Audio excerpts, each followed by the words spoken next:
Dis-toi les prix Nobel et les savants qui feraient rétrécir voyager dans le temps arborent sa pilosité subbuccale et pense en dehors du bocal. Qui sait expliquer ce qu'est la radiation? Contacte-t-on pour poser une question? Le professeur Moustache.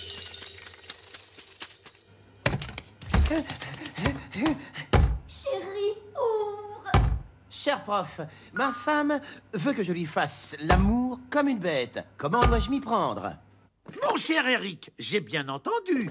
Votre femme veut s'inspirer de la sexualité des animaux. Ah ben, si par exemple elle pensait faire comme les araignées, elle est mal barrée.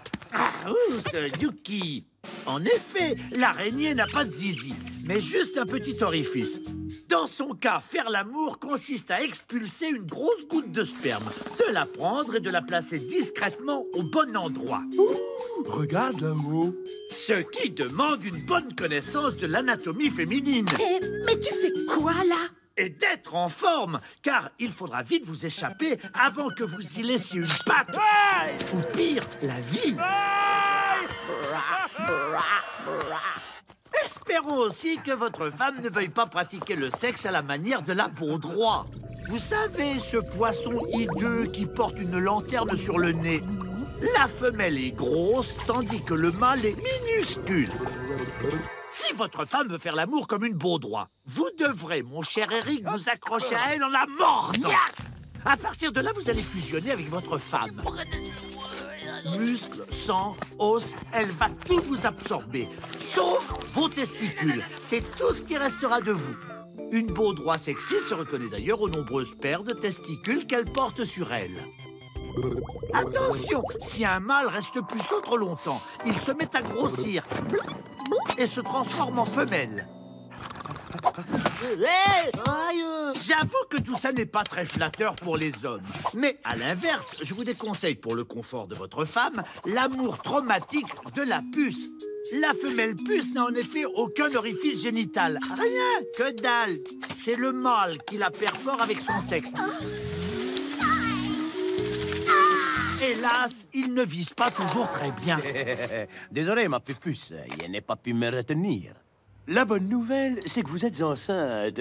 La mauvaise, c'est que votre mari vous a complètement défoncé la tronche. Caroline, je sais que tu m'as trompé. Et pas qu'une fois. Mais non, je te jure, c'est pas vrai! La caramba! Oh, bah, fiche-moi le camp, pervers! Au lieu d'avoir peur de sa femme, dis-lui plutôt de taper Tu mourras moins bête sur arte.tv. Avec ça, c'est sûr, vous mourrez moins bête. Mais bon, vous mourrez quand même. Si une bombe atomique explose mais ne me tue pas, est-ce que son souffle peut quand même me rendre fou? Après avoir bombardé le Japon de 2 grosses bombes A en 1945, l'armée américaine s'est inquiétée de leurs quelques effets secondaires. Après l'action, la réflexitude. Les civils n'ont aucun humour. La bombe n'a pas super réputation. À cause des radiations, chef? Hein? Non, non.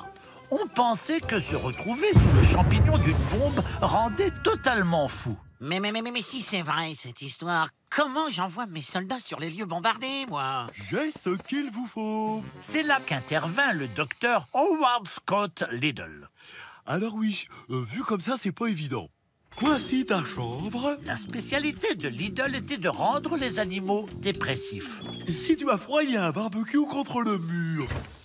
Il rendait aussi les chèvres névrosées à l'aide d'un télégraphe. Attention, top! Je suis un fruiton. Je pousse dans le pommier. Je suis...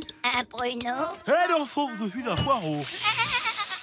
La chèvre finissait par flipper simplement en entendant le télégraphe.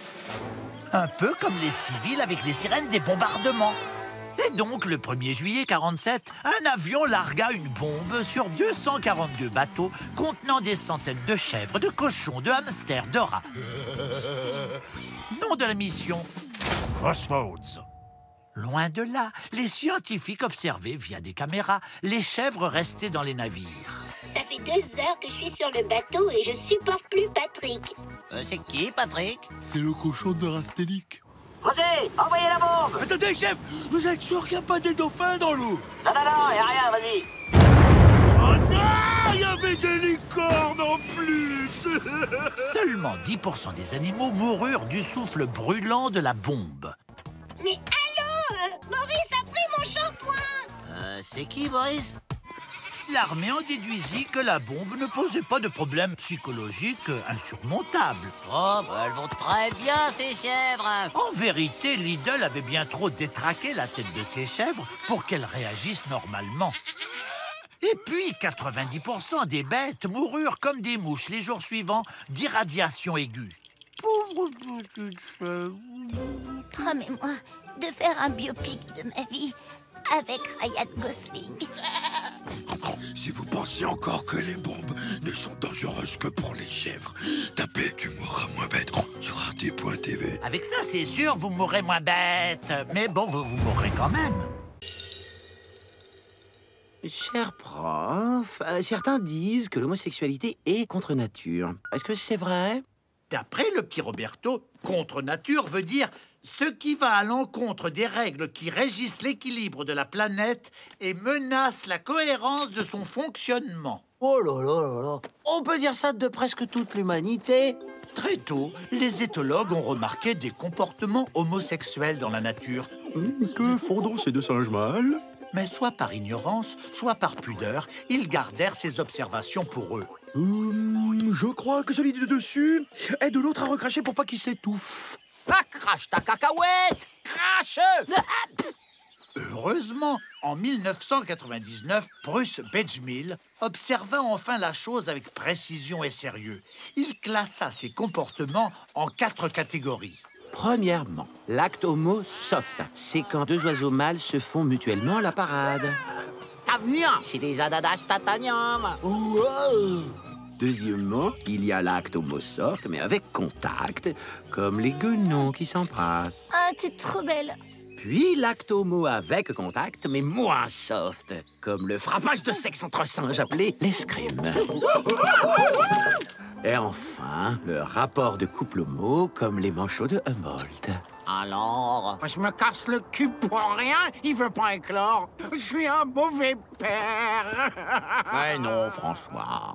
Les mâles essaient à deux de couver des pierres comme si c'était un œuf. Ces comportements homosexuels ont été étudiés chez plus de 1500 espèces, des singes en passant par les mouches. Si on n'en compte pas plus aujourd'hui, c'est parce qu'il faudrait consacrer au moins 1000 heures pour chaque nouvelle espèce observée. Ah là là là là, j'entends rien du tout. Chez les insectes, l'homosexualité est encore plus répandue. Eh, doucement les gars, je viens de nettoyer le comptoir.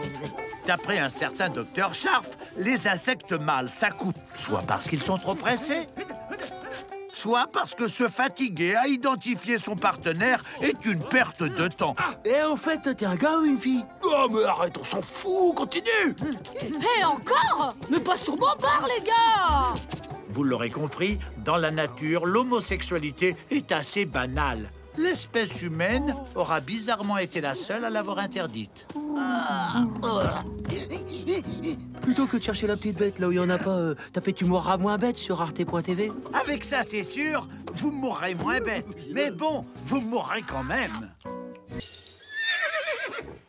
Cher professeur, je m'appelle Pierre et je suis inquiet car ma copine menace de me quitter pour épouser son poney. Que faire? Vous les garçons, vous ne comprenez rien aux filles. Allez, une, Nathanaël. Oui. Pas étonnant qu'elle se réfugie auprès des chevaux. Ils ont beaucoup de points communs. D'abord, dans la nature, tous les deux sont des proies.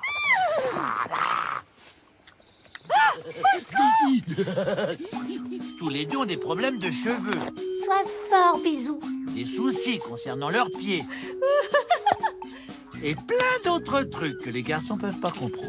Allez, madame, on se détend. Pierre, pour reconquérir ta copine, il existe une solution. Lui faire croire que tu t'y connais aussi à fond en poney. Si on retire le superflu que constitue le cheval, il ne reste pas grand-chose. Une mâchoire, un ventre, du crottin.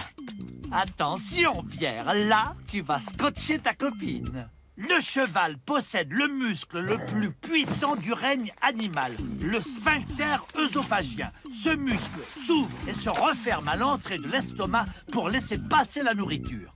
Le problème de ce super sphincter, c'est qu'il refuse de laisser ressortir la nourriture. Le cheval ne vomit donc jamais. Allez, quoi, mec, je vais exploser. S'il tombe malade du bide, c'est la colique assurée. Sans soin, il peut en mourir, car l'estomac cédera. Une légende raconte que si un cheval tombe dans une eau profonde, il peut se remplir par l'anus, couler et mourir noyé. Vous imaginez le truc avec Clint Eastwood? En avant, Skippy. Non, non, petit cowboy. Quelle camelote, ce Skippy. Allô, Europe Assistance? Si avec tous ces arguments, ta copine n'abandonne pas ses fantasmes zoophiles, il ne lui reste plus qu'à faire comme George Willard, un Américain du Missouri... Papa, hé, regarde-moi. ...qui a carrément craqué pour le poney de sa fille. Waouh! Il en est devenu complètement fou. George a fini par divorcer et épouser tout à fait légalement son poney Pixel. Oh, vive la mariée! Hey, ça va, chérie? Oh, arrête, Georgie. Fais-moi un bisou. Pas ce soir, Georgie. J'ai mal au ventre. Oh non, je veux pas voir ça. Plutôt que de tomber dans l'amour bestial, tapez « Tu mourras moins bête » sur arte.tv. Avec ça, c'est sûr, vous mourrez moins bête. Mais bon, vous mourrez quand même.